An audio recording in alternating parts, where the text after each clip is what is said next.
Hello అండి, ఎలాగున్నారు? So ఈరోజైతే నేను మీకు బెండకాయ ఫ్రై ఎలా చేయాలో చూపించాలని చెప్పేసి అనుకుంటున్నాను.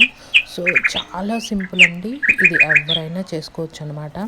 లైక్ ఓన్లీ 5-6 ఇంగ్రీడియంట్స్: బెండకాయ అండ్ ఆనియన్స్ అండ్ ఉప్పు, కారం, పసుపు. అంతకు మించి మనం ఇంకేం వాడట్లేదు. దీంతో అంత సింపుల్గా ఉంటుంది, ఎవరైనా ఈజీగా చేసేసుకోవచ్చు అనమాట. అండ్ మీకు సూపర్ టేస్ట్గా అయితే కూడా ఉంటుంది. మర్చిపోకుండా అయితే ట్రై చేయండి. ఇక్కడైతే నేను చూసారు కదా, మేము బెండకాయలు అన్నిటినీ శుభ్రంగా వాష్ చేసుకొని కొంచెం డ్రై చేసుకున్నానండి. డ్రై చేసుకొని మనకి ఫ్రైకి కావాల్సిన విధంగా కట్ చేసుకొని, అలాగే ఆనియన్స్ కూడా కట్ చేసేసుకొని ఇలాగ పెద్ద కట్ చేసేసుకోండి, సరిపోతుంది.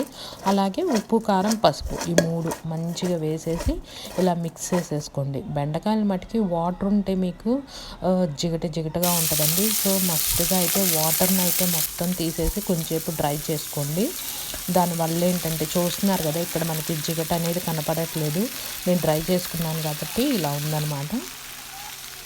మీరు కూడా ఇలాగే డ్రై చేసుకొని కట్ చేసుకోండి. మీకు నీట్గా అసలు జిగట అనేది ఉండదు, బెండకాయ అంత నీట్గా వస్తుంది అనమాట. సో ఇలాగైతే మనం ప్యాన్ పెట్టుకొని ఆయిల్ పెట్టుకొని కొంచెం మీడియం ఫ్లేమ్ అయితే కాదండి, నేను మీడియం కంటే కొంచెం ఎక్కువ ఫ్లేమ్లోనే ఫ్రై చేసేస్తాను. ఫ్రైస్ ఎప్పుడూ కూడా నేను కొంచెం అంత స్లో ఫ్లేమ్ అయితే పెట్టను అనమాట. అండ్ పక్కనే ఉండి ఫ్రై చేసుకుంటూ ఉండాలి. ఎందుకంటే మనం మీడియం కంటే కొంచెం ఎక్కువ ఫ్లేమ్ పెడుతున్నాం కదా, మళ్ళీ అంటుకోవచ్చు.